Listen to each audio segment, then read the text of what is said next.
Le lien de téléchargement de l'article complet est dans la description de la vidéo sur YouTube. Et si l'action sociale n'était ni une simple obéissance aux contraintes de la société, comme le pensait Durkheim, ni seulement une affaire de motivation intérieure, comme le suggérait Weber, et si, pour comprendre ce que font vraiment les gens, il fallait observer les moments où ils se disputent, se justifient, s'accordent ou s'aiment? C'est précisément le pari de la sociologie pragmatique, ce courant né en Europe au milieu des années 1980, que cet article propose de découvrir.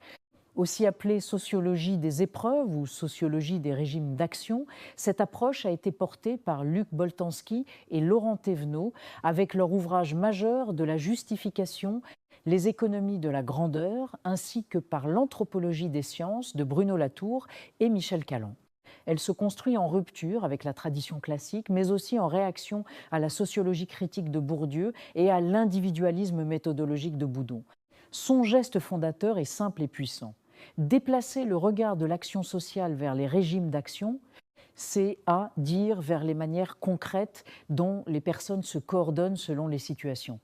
L'article éclaire d'abord les grands principes du courant, la symétrie qui met sur un pied d'égalité savoir savant et savoir ordinaire, le pluralisme qui reconnaît à chaque situation sa propre logique, la compétence qui crédite chaque personne d'une véritable capacité de jugement, quelle que soit sa classe sociale, la grammaire de l'accord et le système actentiel qui ose accorder aux objets eux-mêmes un rôle dans l'action. Vient ensuite le cœur de la théorie, 4 régimes d'action obtenus en croisant la dispute et la paix, l'équivalence et la violence.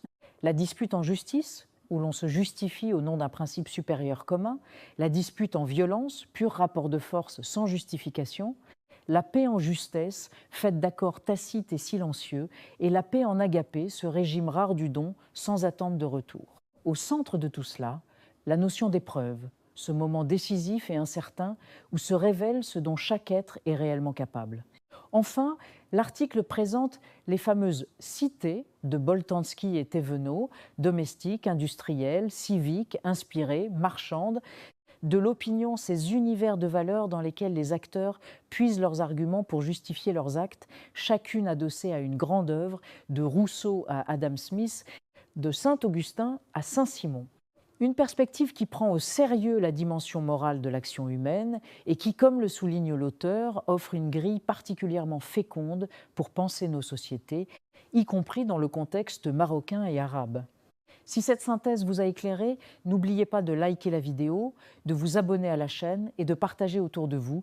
Et dites-moi en commentaire quel régime d'action vous semble le plus présent dans votre quotidien. Le lien de téléchargement est dans la description. Bon visionnage et à très bientôt.